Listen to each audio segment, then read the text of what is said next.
G'day, legends. Jethro here from the Press Room Podcast, updating you for what's happening at the Press Room Podcast for the World Championships here in Wollongong starting next week. We're actually starting on Sunday, the 18th. Now, the podcast is going to be doing daily episodes, so make sure you are following and subscribe to the podcast straight away. So you get the episodes straight in your feed. You can hit the bell on Spotify so it notifies you when an episode is dropped straight away.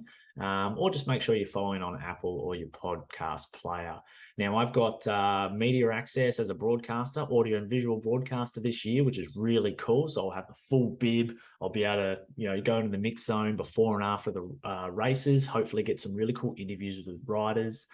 Something different too, because I might only get like one or two questions with a rider passing by. I've kind of got to flag them down, say, hey, Pog, Michael Matthews, Bling, just get a couple of questions. So that's a new challenge for me, but it's going to be really exciting.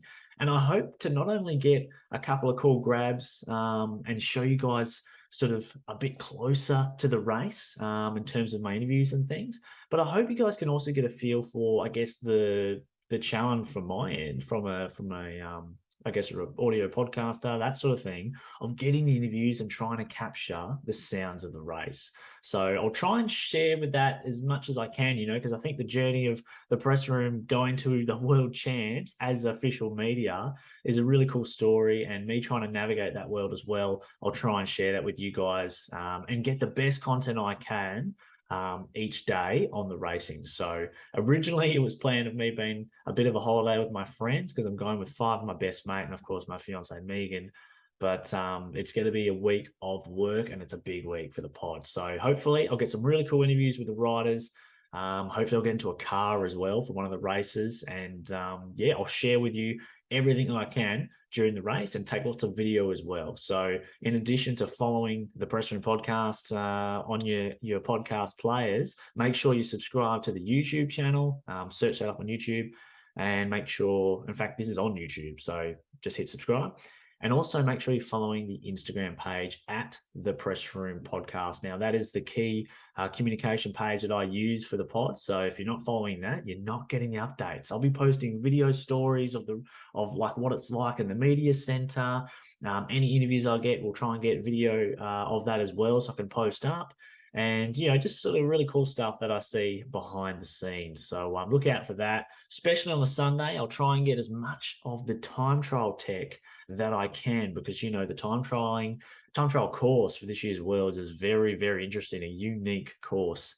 And we'll talk about that during the week as well. Now, there's a few things we're going to talk about, right? The World Championships. While I've got you guys here, there's so many narratives to sort of unpack, and I hope they will unfold in a really exciting way during the week. Of course, we've got the men's and women's individual time trials on the Sunday. Now, this course, it's not your traditional World Championship course. I mean, the traditional type of course for World Championships is sort of the 45 to 50 kilometer sort of straight with a little bit of a climb in it course. This is much different. It's 30 odd kilometers, which is very short for a time trial. And it's in the inner city circuit. Now we've seen the circuit. I'll put it up here. Lots of corners, it's been publicized as 37 corners, I believe, but we'll see how they shape the actual course in terms of where they put the cones and the barriers, because as Plappy, as Rowan Dennis has said when we've talked about it, and George Baker as well, I think, as you take, a corner might be a pedal through corner or it might be a braking corner. And where they put the cones and the barriers in the circuit will determine whether it is a pedal through or a braking zone for the time trial. So that really affects how the time trial is ridden. Because of course, the more corners there are, the more accelerations and stopping and starting and cornering there is. Now, that means the technical ability goes up in time trialing and for this one. And of course, the ability of the rider who will win to have a bit of a kick. You need a kick in this time trial course. You can't be a big powered diesel. You need to be kind of a little bit of a diesel with a sprint because you've got to accelerate that bike out of the corner 20, 30 odd times. So super important. And I wonder what will happen in the women's. Van Dijk is your very diesel style rider. not really suited to the corners and the kicks out of the corners. So I don't know if she's going to back up her word title. If it was a straight 40K out and back, every day of the week she'd win. Maybe Marlon Russo would challenge her. But this year's course, I think, is going to go to a punchier rider. It actually suits Grace Brown to a T. So it'll be really interesting for the Aussies. And then, of course, on the men's side, I mean, Garner, he's been going all in for this. He's been, simmering in the distance, in the shadows, getting ready. But Remco, he'll really like this type of course. But is he cooked? From the Vuelta, they say after a Grand Tour, a week, 10 days later, you tend to have the best legs of your life, or you have the worst. It's one or the other.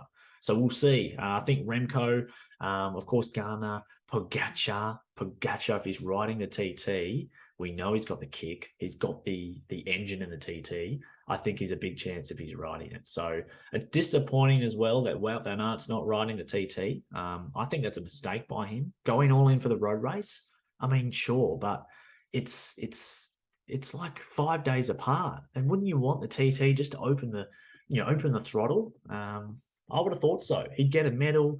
You take a bit of pressure off of the roadie, but now after his form leading up to today's or next week's race, he's the hot favourite. There's a lot of pressure on him to perform. And had he done the TT, where there isn't as much pressure for him to win a medal, he would have got a medal, and it might have taken a bit of pressure off because he goes, right, I've medaled, I've had a good performance, I've opened up the legs, now I'm ready for the roadie. So we'll see. And then, of course, we have the road race. I mean, what is going to happen? We've heard people say it's a super hard course. It's going to be a selection with your likes of Pogacar, Wout van Aert, Mathieu van der Poel. Will Remco be there? David Gaudu, Quinton Hermans is going to be up there for sure. Simon Yates or Adam Yates could be really good. What type of race is it going to be? Michael Matthews going to make it? Biniam Girmay? I've heard Cadel Evans say he doesn't think it's as hard a course as it is. Some courses can look harder on paper than they are raced on the day. And that was the first time I've heard that comment about this year's race. So it's going to be really interesting to see what type of race we get. But I think the key for the men's race, at least, where they do the circuit 12 times, the key is not the climb, those little steep bits that we see inside that circuit. The key is the narrow and frequent turning roads in the lead up to those hills, those little climbs. The climb is like, it's a short sort of 30 to 45 second climb. It's steep, sure, but I think the really important part is the run into the climb. The previous 3 or 4 kilometers are, really technical and turning. And so there's lots of turns, which means the bunch will be strung out for a long time, which means positioning is really important. If you're 20 wheels back going into that kicker, all of a sudden, it's a lot harder than it is if you're just running into it on a straight highway like an American style race. So look out for that. It's going to be a really interesting course.